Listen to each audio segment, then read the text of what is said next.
In breaking news that has shocked the entertainment world, Oscar-winning actress Diane Keaton has died at age 79. Her death was confirmed on October 11, 2025, by producer Dory Rath, though no cause of death has been immediately released. The Los Angeles Fire Department responded to a medical call at her Brentwood home on Saturday morning. But who was the real Diane Keaton behind the iconic roles, the quirky fashion, and the legendary career that spanned 6 decades? Born Diane Hall on January 5, 1946, in Los Angeles, California, she wasn't born into Hollywood royalty. Her mother, Dorothy Diane Keaton, was a homemaker and amateur photographer who won the Mrs. Los Angeles pageant. Her father, Jack Hall, was a civil engineer and real estate broker with Irish roots. She was raised in the Free Methodist Church by her mother, and it was Dorothy's theatrical presence at that pageant that sparked young Diane's first desire to become an actress. At Santa Ana High School in 1963, she starred as Blanche DuBois in A Streetcar Named Desire. After briefly attending Santa Ana College and Orange Coast College, she dropped out after just 1 year to chase her dreams in Manhattan. When she joined the Actors Equity Association, she discovered there was already an actress named Diane Hall, so she took her mother's maiden name, Keaton. Her big break came in 1968 when she joined the original Broadway production of Hair as an understudy. She gained notoriety for refusing to perform nude at the end of Act 1, even though nudity was optional and came with a $50 bonus. The next year, she auditioned for Woody Allen's Play It Again Sam and nearly lost the part for being too tall. At 5 feet 8 inches, she was 2 inches taller than Allen.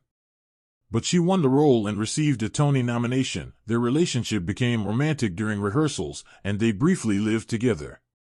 Over the next 2 decades, they would collaborate on 8 films, with Allen calling her his muse. Their relationship may have been complicated, but their artistic partnership was pure magic. In 1977, Keaton won the Academy Award for Best Actress for Annie Hall, a role Allen wrote specifically for her, using her nickname Annie and her birth surname Hall. Many of her personal mannerisms were written into the character. Time magazine dubbed her the funniest woman now working in films. Woody Allen himself said, with the exception of Judy Holliday, she's the finest screen comedienne we've ever seen. It's in her intonation, you can't quantify it easily. It's never line comedy with her. It's all character comedy. Before Annie Hall made her a household name, Keaton played Kay Adams in Francis Ford Coppola's The Godfather, 1972, opposite Al Pacino. Coppola cast her because of her reputation for eccentricity. She reprised the role in Part 2, 1974, and Part 3, 1990. Though some critics initially felt her character was minimal, Empire magazine later noted she was the quiet linchpin of these male-dominated films. Her relationship with Al Pacino was on again, off again, lasting through the trilogy. Keaton later said of Pacino, Al was simply the most entertaining man. Al faces like whoa. Killer face. In 1978, Keaton became romantically involved with Warren Beatty. In 1981, he cast her in Reds as journalist and feminist Louise Bryant. The production was plagued with delays, starting in 1977 but not filming until 1979. Assistant director Simon Relf stated that Louise Bryant was one of Keaton's most difficult roles, and she almost got broken. The New York Times wrote she was nothing less than splendid as Louise Bryant, beautiful, selfish, funny, and driven. It's the best work she has done to date. She received her second Academy Award nomination. The relationship with Beatty ended after Reds wrapped, with production troubles thought to have strained their romance. In 1985, Vanity Fair called her the most reclusive star since Garbo. Here's what makes Diane Keaton truly unconventional. Despite romantic relationships with 3 of Hollywood's most eligible bachelors, Woody Allen, Al Pacino, and Warren Beatty, she never married. In July 2001 she said, I don't think that because I'm not married it's made my life any less.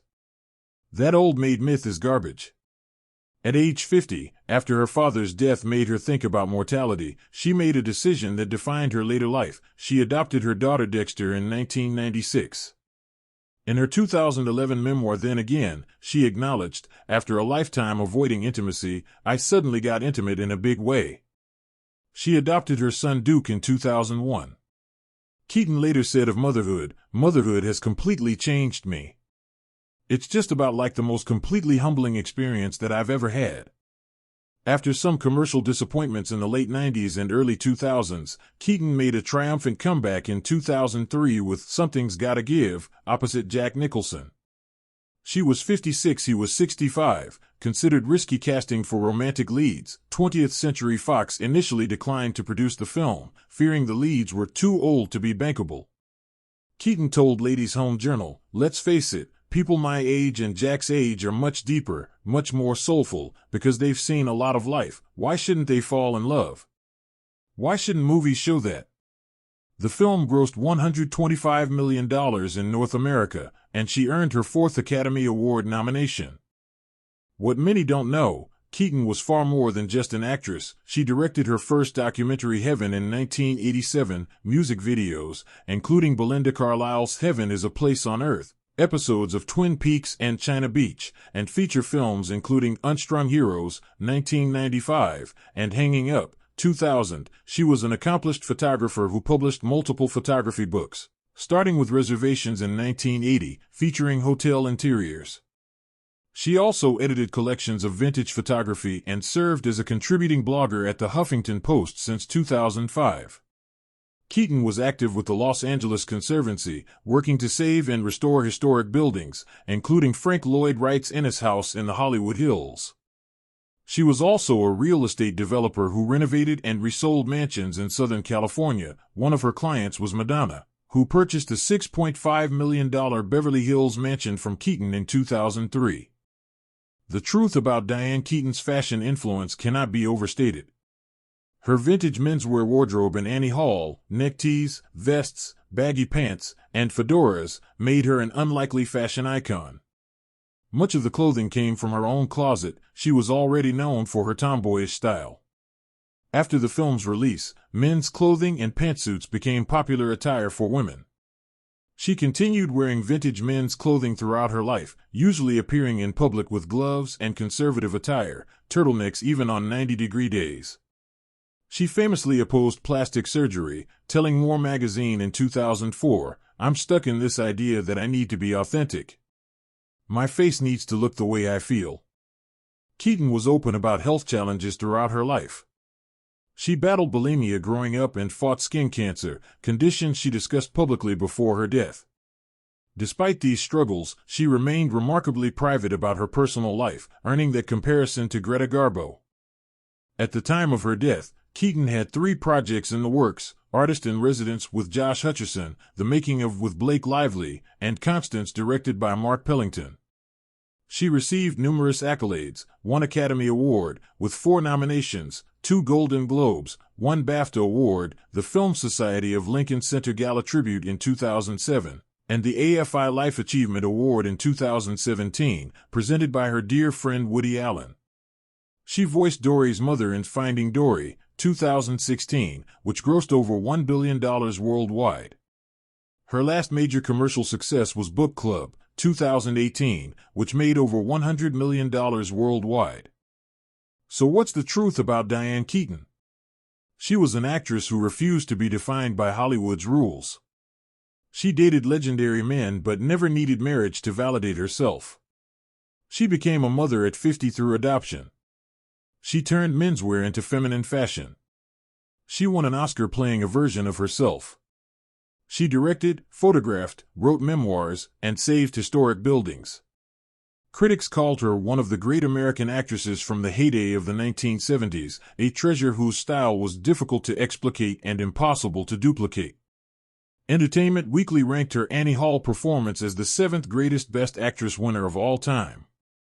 The truth about Diane Keaton is that she was gloriously, authentically herself, nervous tics, menswear, self-deprecating humor, and all. In an industry that demands conformity, she remained unconventional until the very end. She is survived by her 2 adopted children, Dexter and Duke, who have asked for privacy during this difficult time. Subscribe to The Truth About for more in-depth investigations into the lives of Hollywood's biggest stars. Hit the notification bell to never miss an upload.